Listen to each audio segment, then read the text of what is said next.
we decided to as a company, and it was a best practice, and I know lots of dealers do it, but we rolled out cultural surveys, right?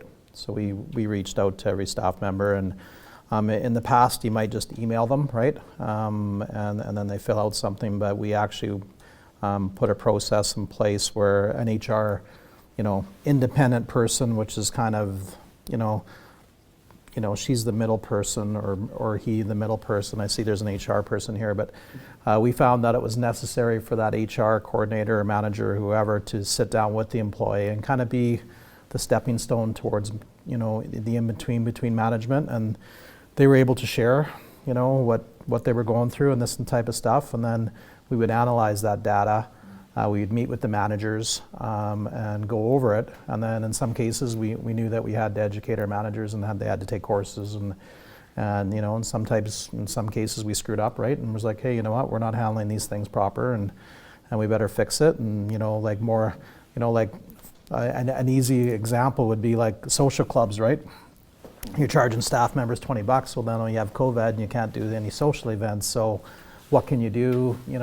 These are just little things, but sometimes you don't always think about it. Well, we're going to have them down the road, but instead, so now, hey, we're going to department at that, and, once a month, your department's going to have lunch brought in, and, we're going to still try and do them, but at a smaller thing. And so that's just one example, but there was lots of little things that came open with the culture survey. So we know that we have to do those more often. We know that we have to try and listen to the employees on what their stresses are at work, and then help them try and as a company resolve them, because if the employees feel better at the workplace, then they're going to give better customers experience, right? So the little things, that's what makes a big difference. It really is. And I complimented John before we started today about an initiative that he did, giving turkeys to his staff member for the holiday season. And it really has become, stress is all around us. There's people that are coping with the pandemic in ways, various different ways, and it's difficult. Going to work is difficult. Being with consumers, understanding where they might have been, and the risk that you're taking going to work every day. A lot of the dealers that I've spoken to, it's making it fun.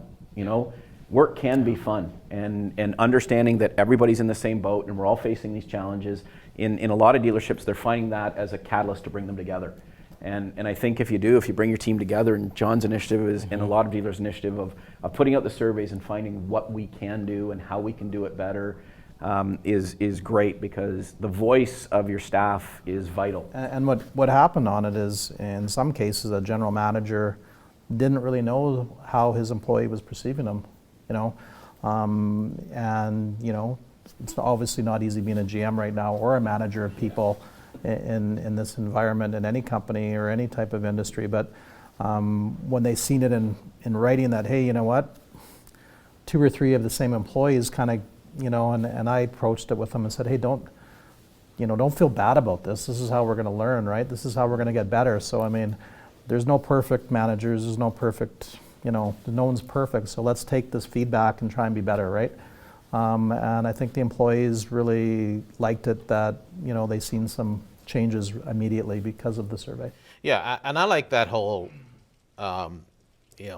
top approach when owners, dealers focus on their staff or focus on their teams, because what ultimately you want is that your team become ambassadors.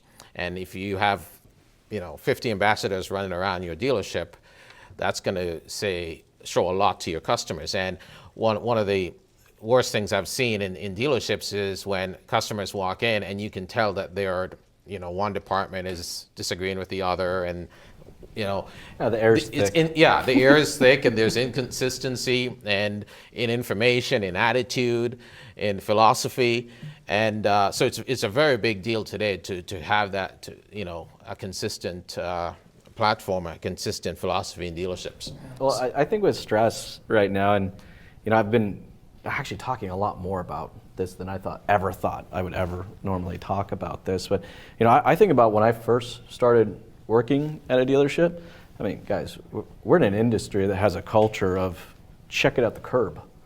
Okay, like, I mean, it is, right? I mean, how many times did your manager, you walk in and you just broke up with your girlfriend or something like that, and it's like, no, this is Saturday, this is game day. Whatever the hell you have, you need to check it at the curb. And I still think for a lot of dealerships, that's kind of the case, you know? I mean, I remember getting frazzled with a deal going into my manager's office, and he's like, suck it up, buttercup, you know? And like, I'm sure I heard variations of that. And I actually think one of the big things right now is to kind of get ahead of the staff member being stressful, is just allowing our team and our staff to actually have feelings. You know, too often we dismiss it so quick, we shut it down, and it's like we need to let them know that it's okay. Yeah, and I think one of the things that when we look at it from a cultural point of view, yeah, we got to make it fun, but from a performance management point of view, I think it's really easy to put the responsibility on the team to have fun, or you buy a piece of technology and you say, go have fun with that. It's a lot harder for us as managers when we don't hit a target right now. It is really tempting to push that pressure down, right? And go, hey, you know, why aren't we at our targets? Why aren't the numbers what they need to be this month?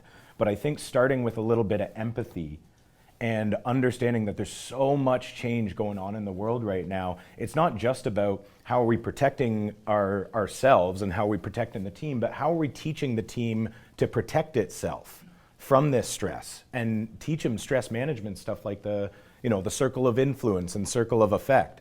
If we are constantly letting stuff stress us out that we have no influence over, of course we're going to be stressed.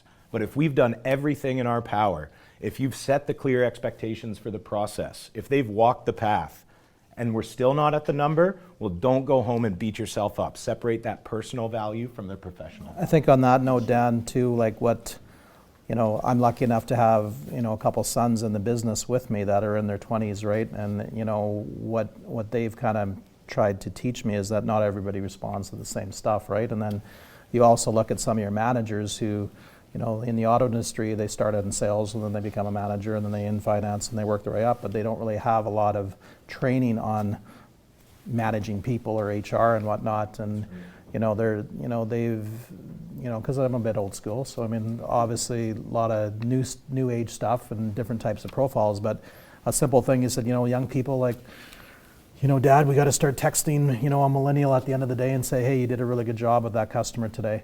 And how far those little things go